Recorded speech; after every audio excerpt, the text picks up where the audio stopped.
and welcome to Spark of Genius Hero Draft Guide featuring Riptide, Lurker of the Deep.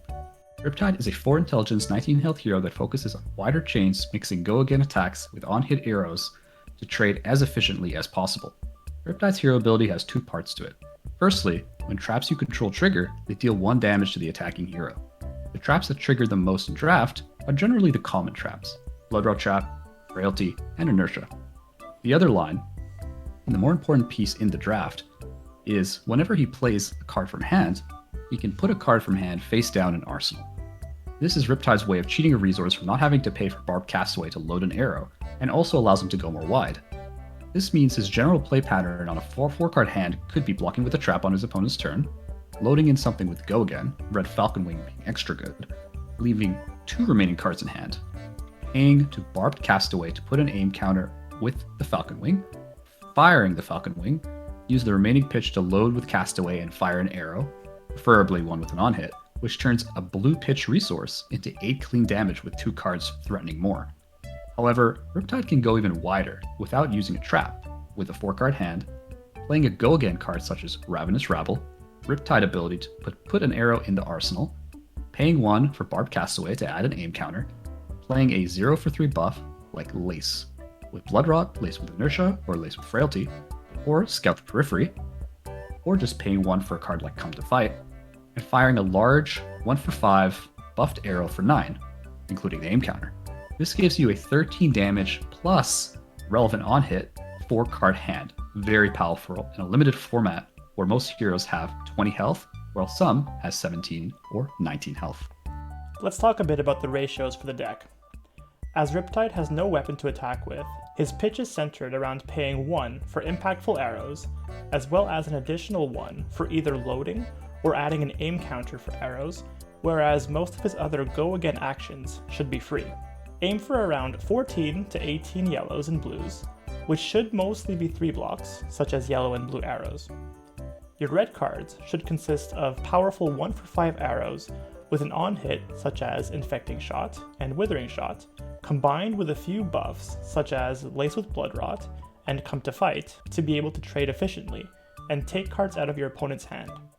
Virulent Touch and Death Touch are quite good in Riptide compared to Azalea, as with Riptide's ability, you are able to get them into Arsenal and play them out on the same turn, as long as the first card you are playing has Go Again. Traps are also an important part of Riptide's kit that can provide much needed additional damage off the Riptide trigger to close out a game, and I would recommend generally picking these up as they come by.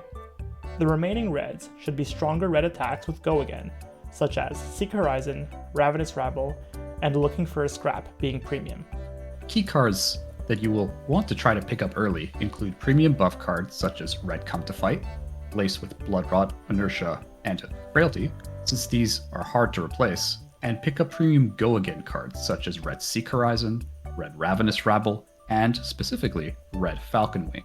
As well, Red or Yellow Death Touch along with Red Virulent Touch are strong picks that Riptide can easily trade effectively with. Traps should be picked fairly early once you've decided on Riptide, or are going in that direction, but there's no need to overcommit to traps. 3 to 4 traps is generally plenty, very much preferring Blood Rot and Frailty Trap for the Assassin Ninja matchups. The generic cards are much better in Riptide given that Riptide's goal is simply to trade efficiently and does not really care about whiffing a card off the top such as Azalea decks. That being said, Cut Down to Size, Freewheeling Renegades, and Spring Load all tend to be good chain enders to push damage on hands without a lot of Go Again or on-hit arrows. Arrows such as Widowmaker and Spire Sniping are really more useful in Azalea decks, whereas Falcon Wing is specifically good in Riptide because of his ability to get it into Arsenal for free, meaning he only has to pay 1 to turn it into a 4-power Go Again card after Barbed Castaway, and still load and fire another 1-cost arrow after it, and it has 3 block to boot. Now let's move on to the equipment. The best pieces of equipment for this hero include Toxic Tips, to add additional on-hits and provide armor, Threadbare Tunic, which is helpful for playing off 1 to 2 card hands, such as Ravenous Rabble, and then using Riptide to load a 1-costed arrow, and then pop the Threadbare to gain a resource to fire that arrow. Seeker's Legs can provide damage prevention and opt for cycling, and Mask of Malicious Manifestations, which in a pinch can unbreak your hand if there are no attacks, or can provide 1 armor.